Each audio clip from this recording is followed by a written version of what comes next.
Welcome back. In the previous video, we read another journal off of this bookshelf, that being this one right here, and it is a pretty long one compared to the other two that we've read. And the only illustrations here are these drawings in the last two pages, with a drawing of what appears to be one of the huts in the tree village, I assume, along with what looks like a windmill in the background, or part of a windmill, and a map of the Channelwood age, or probably the tree village itself, I'm assuming, with an arrow pointing at a future bridge, and you can just barely make out the outlines of said bridge. And there also appears to be a dotted line that connects these two spots right here, with this area leading to a staircase of some sort. I'm assuming that's a staircase. But we don't know what any of this means, and we won't know until we get to the Channelwood age. And to do so, we have to figure out a way to find the book to the age. And the access key we got from the tower is 724. What relevance does that have?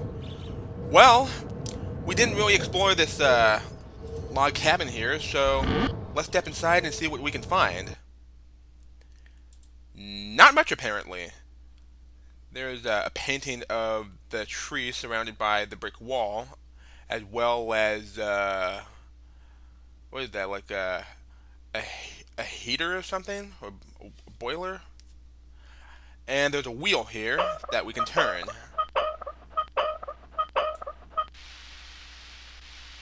And it turns on the gas, but nothing happens. Okay, let's turn it off before the whole room fills up with gas. Don't want to breathe any of that stuff, man. And there's a gauge right here that measures PSI. The I is not visible for some reason. So, what can we do with this thing? Well, as of right now, it's not really all that clear. But if we turn around, there is a safe by the door with a 3-digit combination.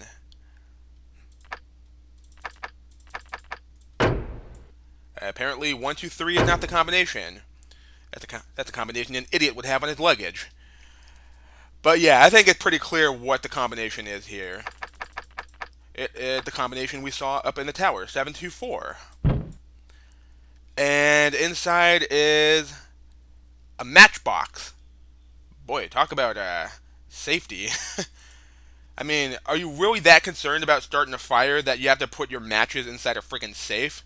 Are you really that concerned that Smokey Bear would show up and yell at you for setting the forest on fire? But anyway, we can take a match out of the matchbox and swipe it across.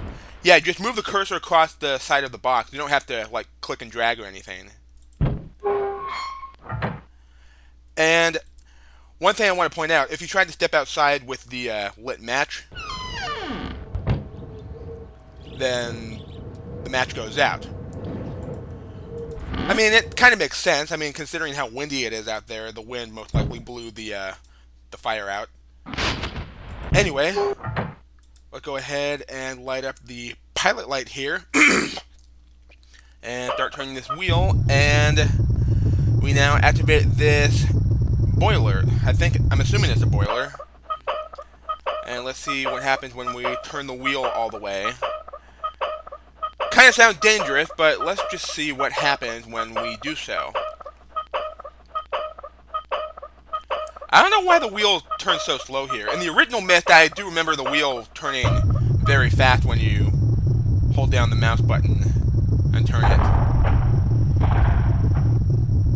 Well, the gauge is going up, but what the hell is that sound? It sounds like it comes from over here. Oh! There's an elevator right here, inside the tree. And it's slowly going up. And we can look down from here.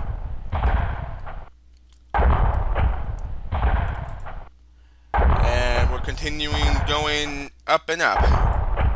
I can see the clock tower. How far up did this tree go?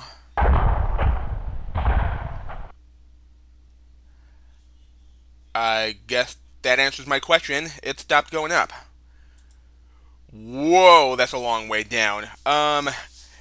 Yeah, I don't like being trapped up here. What does this button do? It brings the tree back down. But it looked like I have to press the button repeatedly. Oh,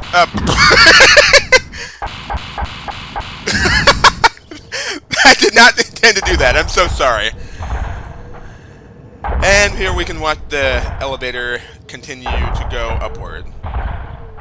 So it seems that the boiler is what powers up the tree elevator thingy. And when it's at full power, the tree goes up. But I'm assuming when we turn the power off, then the tree will start going down. Okay, the tree has stopped, so why don't we go ahead and turn this wheel back to shut off this boiler.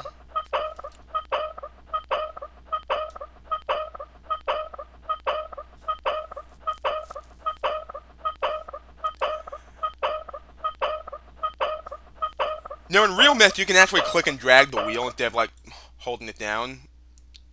So, oh yep, that's the sound of the tree going down. So, nope, that elevator wasn't there before when we saw the tree. So I'm guessing when we step in here, we can actually go underground. So step on in and enjoy the ride. Can I make it go down faster? No, I can't.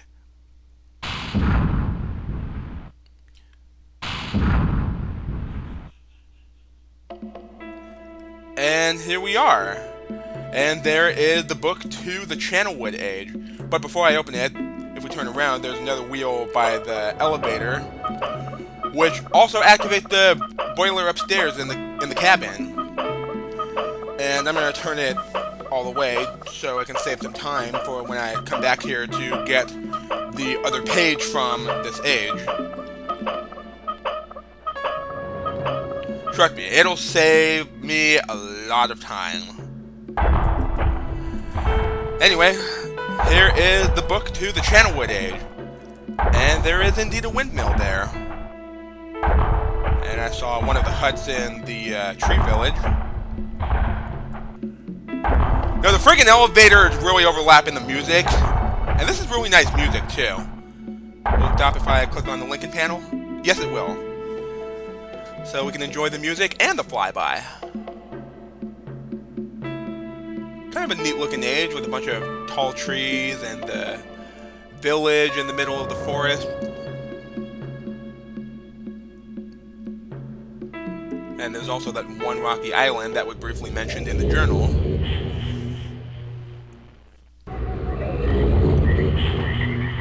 And here we are in the Channelwood Age. And the water does not appear to be green as Atris last described in his journal. It now appears to be blue again. Looks like it's a crystal clear blue.